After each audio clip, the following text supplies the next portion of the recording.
But today's number isn't 22, it's 75. And maybe you're getting tired or burnt out of the whole veteran suicide topic. Well, don't. It's not over, and the fight is still on. 22 is the number that everyone throws around related to veteran suicide. And for those who know, the latest VA report says the number has changed to 20. Whatever it is, even if it's one too many. Now, something I know that was in the report that was disturbing to me was that the active duty rate of suicides, those on active duty serving, quadrupled from 1 to approximately 4 every single day. And that's a tragedy. I have another brand new number I want to talk about, and that's 75. In 2018, 75 active duty and reserve United States Marines found themselves at a point where they were so hopeless about any future worth living that they took their own lives. That's not okay, Marines. That's 75 of our brothers, of our sisters, of our fellow Marines. Our comrade of the Marine Corps, General Neller, says, Marines never quit on each other. We cannot. We have to continue in the fight. If I was going to the rifle range today to train, and we were all together, we'd be put before a safety officer, and we'd hear something like this. Everyone's a safety officer. Everyone needs to be paying attention. If you see something dangerous, say something. Well, we're all safety officers in this. And there are ways that we can pull each other out of this darkness and lead others to hope and future. At Mighty Oaks, every time I hear of a suicide and we get contacted and we hear the story, one of the first things that's said as the investigation unfolds is that no one saw it coming. Everyone's shocked and surprised. No one saw it coming. And then just days after the investigation, we hear a different story. We hear the signs were everywhere. Everyone saw the isolation. They heard the subtle comments. They seen the frustration in the person. The signs were everywhere. Well, look, Marines and everyone listening, soldiers, airmen, sailors, civilians, family members, everyone that can hear this, you are a safety officer. The signs are everywhere. We have to be looking. When we see individuals frustrated, it's making subtle comments. When we see individuals that are isolating themselves, we have to go to them and drag them out of that darkness. And when we do, and we want to point them from that point of darkness to a place of hope, we have to be able to tell them where to go. You can't get anywhere. It's a kind of navigation principle. You can't get anywhere if you don't know where you're going. So in order to take others where they need to go, you got to be able to point somewhere. You got to be able to put a plot on the map. And there's so many great organizations out there that serve to help eradicate this veteran suicide issue. And one of them is Mighty Oaks.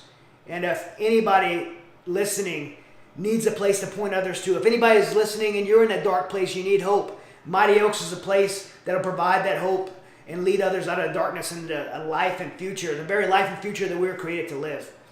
We can't have our brothers and sisters making permanent solutions to very temporary problems in our life. We have to be able to point them to the way forward. Man, one of the stories that always sticks out to me is when I was speaking at a church in Broken Arrow, Oklahoma. And as I'm speaking in this church, I do what I do at every church. I tell them about Mighty Oaks and how if someone is struggling, if they know a veteran is struggling, they could come. And our programs are totally free. We pay for the travel. It doesn't cost them anything. There's no strings attached. Come, get help. Learn how to move forward. And we want to offer that to them. And I'm standing on that stage of that church in Broken Arrow, Oklahoma, saying that same thing, holding up a flyer in my hand, and a young Marine Corps wife sitting there named Heather nudged her husband like many wives do in church. And she told her husband, Pete, a United States Marine, hey, you need to go to that program. And Pete said what many selfless warriors say. He said, no, I don't want to take a spot because someone else could go in my place. And so Pete chose not to go. It was 6 months later that I got a call from Pastor Ron Woods, the pastor of that church. Pastor Ron explained to me what Pete had done, how Pete had stood in the back of a pickup truck, surrounded by police, with a pistol in his hand.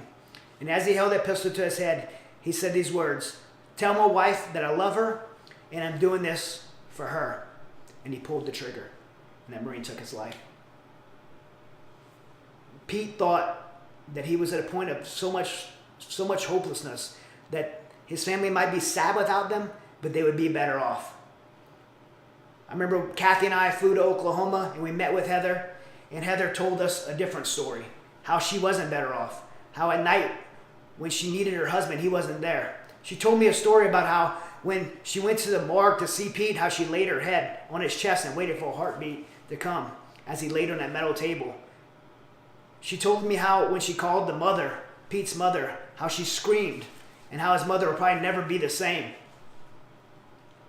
Suicide is not the answer. In fact, not only is it not the answer, but it leaves a wake of destruction behind that's cast on for many generations. For all listening, we have to take an active role in this problem. We can't just do 22 push-ups and and I'm all about people doing stuff like that, raising awareness, but we just can't talk about the problem.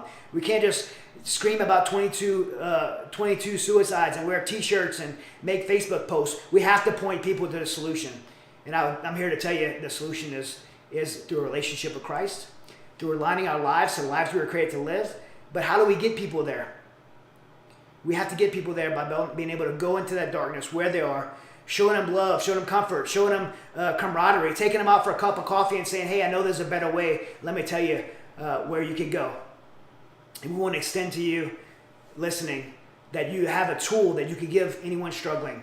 If you're one struggling, you have a tool right here from me to you, to yourself, that you can just go right on the internet, www.mightyoaksprograms.org.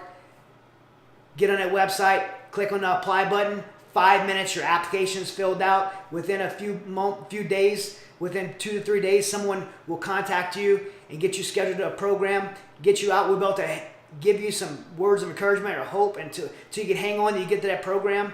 We have lots of dates to pick from. This year in 2019, we have 30 Mighty Oaks Legacy programs. And I tell you, we have had 2,300 graduates and so many struggling for hope, for a future, to have purpose again, and think there's no way I could have purpose beyond their service.